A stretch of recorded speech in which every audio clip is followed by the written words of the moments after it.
Hi folks, thanks for joining once again. Today we're looking at the Orion Q Pro from Vape. This is the last or the latest, at least, from the Orion range. This one has a 950 mAh internal battery, replaceable coils, adjustable airflow, has a top fill pod method system, all good stuff. A big thanks to Vape for sending this over for review.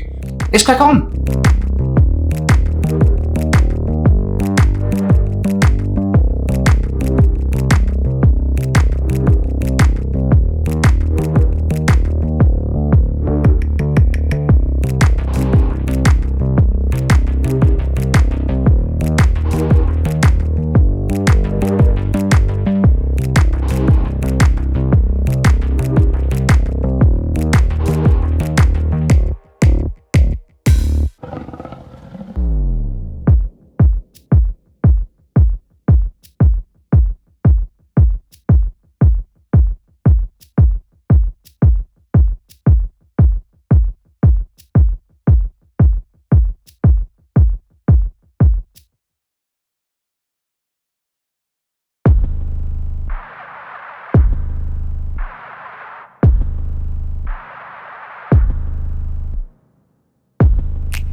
And that was the Orion Q Pro from Vape. Now, the whole Orion range might have gone a little bit nuts. There's been the DNAs, the Quest, the Plus, I don't even know. All I know is this is the first from the Orion range that I've had the opportunity to try out, to experience. And I always looked at them in the past and thought, oh, they look pretty good. Oh, fancy one of them. Really pleased to get hold of one finally. So big thanks to Vape. Let's just crack straight on, shall we? And talk about the Q Pro. The last, perhaps I think it's probably the last of the range. Now, the thing about the Orions is this whole style in general has been copied and changed and cut and remade from other manufacturers. And it was a very standout design. I really like the look of these. I was quite surprised the size of this is not quite as big as I thought it would be. I still quite like it though, if I'm honest. The latest ones do come with these kind of stab wood. There's a couple of different colours available and there's a couple of these stab wood versions. Real nice. I really like the whole style of these. I like the feel in the hand. They're quite weighty, but they're not heavy. They're not huge. They're quite comfortable. They're very pocket friendly, very decent feeling devices. Certainly feel very well. They clip in very well. The pod clips in very well into the device. All the buttons are nice and clicky and prominent. Haven't had any issues with anything like that whatsoever. The indicator is nice and bright, and you can just see it there. Probably won't look so bright on screen, but it is very bright considering the size of it. It's a very small little indicator. And it's very clear and very bright. So styling and field wise, it's a very decent little pod system. It has a 950 mAh battery. Depending on what coil you use, you might see a slight difference. Of course, there's a 0.25 ohm mesh coil, so you are generally going to have that at the higher wattage. When you have the 0.25 ohm coil in, the maximum wattage you can get out of this is 24 watts, so you might find that battery will drain quicker. If you're looking at using this for a mouth to lung device, you're probably going to be using it around the red, which is the middle setting, at about 12 watts. And yeah, you're very happily going to get at least a day's life out of it. I've used this quite a bit over the Christmas period. Sometimes I'd used it primarily as my main device for the day. Sometimes it was used just kind of on and off. It was left on the desk and vaped on and then left for a while. When it was used like that, I was getting 4 or 5 days just using it as and when, just occasionally during the day. I was getting a good couple of days out of it. But when you do use it, obviously as your only device for the whole day, you'll get a day's life. Doesn't take long to charge either. You can give it a quick 20-minute boost, 20-minute charge, and that will give you quite a lot of power in the long run. So I'm really impressed with the battery life, and 950 milliamps is plenty long term as well. We all know batteries drop off over time. But I really think this will last quite a while. You've got enough capacity there to last more than a couple of months, even when that battery starts to drop off. So excellent. Pardon the coils. Talk about the coils first. There are 3 coils available. It says on the box, it says here, I'll show you. compatible 0.25 ohm mesh. Then you've got two regular round wire coils, a 0.5 and a 1 ohm. Obviously, primarily the 1 ohm is for your mouth to lung, but you can use the 0.5 ohm regular round wire coil for mouth to lung as well as your direct to lung vaping. So works really well. You have a bit of option there, and there is some cross compatibilities between the original Orion pods and the latest Q Pro, so that's always good as well. The coil fit inside the pod is a bit of a pain. The whole way you remove, replace and change the coils is a bit tricky. Basically what you're supposed to do is once you prise that open, which you won't click, there you go, click that, and you take off your mouthpiece, you've kind of got this section here, and you've got to push it out that way. Now there's not much to press on there to push it out, and there's nothing really underneath to prise it out with either. So a little tip I saw was to use the actual mouthpiece and press it against that coil and it will push it out. However, if you have got a brand new pod, a dry pod with the pre-installed coil in it, you are going to have some difficulty. I had that much difficulty with one that I actually destroyed the coil. So they may be in there a bit stiff. I'm not a big fan of the whole coil installation method on this pod. It really isn't the easiest. With regards to actually fitting the pod back in, it's very simple. Just pop that in first and give it a good squeeze and it will eventually click in. That clicks in nice and solid. I really like the way that works. So the pod has pros and cons. You've of course got this fairly comfortable mouthpiece. You've got the adjustable airflow on this side there, which does adjust beautifully. And you've also got the top fill, which is nice and leak free. Haven't had any issues with leaking or any issues with filling. One thing I always check with these kind of devices, if you pop that off again, there's usually some kind of condensation, either on the terminals there or on the base of the pod. Not with this device, none whatsoever. I've had this sat as well for a couple of days over Christmas, as well as being used. It had some time off.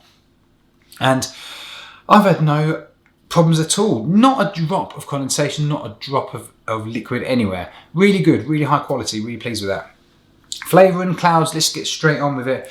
I've got the 1 ohm coil in here at the minute, the regular round wire. I've got it on the, I don't want it on the blue setting, that's the lowest. I like it on the red setting there, you can see that little indicator. That's 12 watts, I've got the airflow at the bare minimum. I like quite a tight mouth to lung draw. Let's give it a little bash.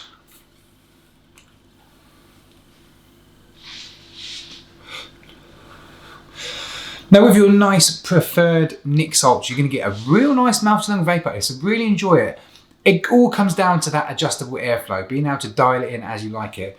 But the coils perform very well and the flavour from them is pretty good indeed. Now you could ramp that all the way up to 16 watts, which is the highest you can get from the 1 ohm coil, but personally I've been happy around the red or the yellow indicator, 12, 14 watts. I get a beautiful vape out of it. Really comfortable, real nice and smooth. The airflow is nice and smooth on it. It's fairly quiet when you've got the airflow that low as well.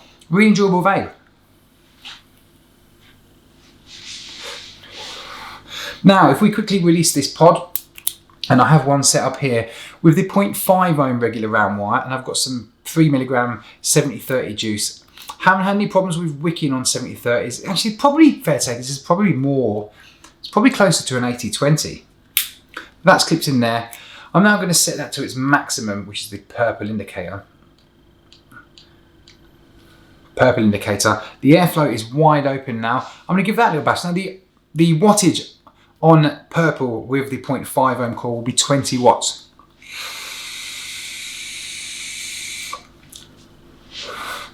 And all of a sudden it changes the game. All of a sudden it becomes that all-in-one kit, something which isn't done very well by a lot of companies.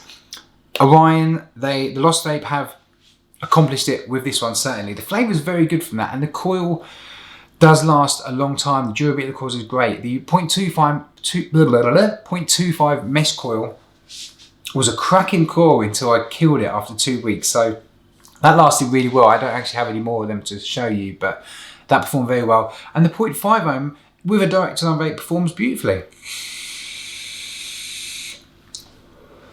Now you could quite easily drop that wattage down, notch that airflow down to your preferred, put a Nic Salt in and enjoy a nice mouth to lung vape with a 0.5 ohm coil as well. The 0.5 ohm really is a decent coil because you do have that option of either, and it does work very well with whether you're going to be a mouth to lung vapor or a direct to lung, however you want it, the 0.5 ohm coil definitely performs really well. But if you are primarily a mouth to lunger, go with a 1 ohm coil. You'll be more than happy with that. The flavor's good.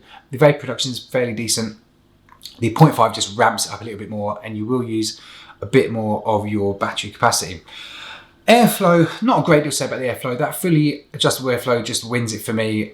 That's the best thing you can have on any device, especially if you're looking at something like this, something which was going to get people off of the stinkers, but also give them a bit of option down the line, a little bit of a chance if they'd like to go onto direct to lung vaping. At least they can experience it with this kit. The airflow when fully open isn't loud, just bothers me for some reason. I've got it wide open again. Let's give it a little bash. That's nice and smooth, nice and airy. It is a slightly tight, a slightly restricted direct to lung, but it almost sounds, the airflow sounds like a bit strangled. I can't quite figure out why. I know the airflow comes down and goes through the coil, so it is traveling, it is going on a little journey. It just sounds a little bit strangled to me. Not loud, but for some reason it bothers me. I can't quite put my finger on it.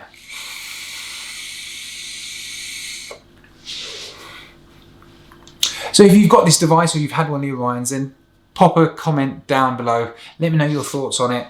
Let me know your thoughts on the previous versions. I haven't tried them. I haven't even watched many reviews on the previous versions as well. So let me know your thoughts, what you think of this device. What are my final thoughts on the Orion Q Pro from Lost Vape? Generally, when it comes to the whole styling, the feel of this, everything about how it works and operates and the functions, I really like. It's very simple, very easy to work around. Very hard to remember what wattages you get depending on what coils you got. You will need to look in that booklet, and the booklet shows you what wattage you get on the different coils that you use and on the 5 wattage settings. Really handy. It's good to know those kind of things. Generally, all three coils work really well. They last a long time. The flavour's pretty decent. Not the best, not groundbreaking, not earth-shattering, but it's a decent vape. Regardless of how you're going to vape, direct to lung, mouth to lung, whatever you're going to do, it's decent. The airflow is slightly noisy, a little bit annoying. That's just personal. That might not bother you whatsoever. The big problems for me are mainly to do with the coil fitment and how that coil is installed and how it's removed. Just bother me, and breaking a coil is just frustrating. Just frustrating. Another good thing I like about the new Orion is the cross compatibility. A lot of the older pods and the coils are compatible with the new Orion Q Pro, so that's always a bonus. It's always good to see. You're not going to be forced to get this device, but if you have to get it, you can use the pods or the coils that you've already got on the previous version, so that's always a bonus. Apart from the coil issue, I quite like this device. I've quite enjoyed using it. I hope that's helpful, folks. If it was, hit the like button or subscribe if you fancy it. Of course, you can see my latest video there, a random one there. A big thank you, as always, to my patrons, and thank you to Lost Vape for sending me this over for review. I'm Flatco Vapor. Thanks for watching.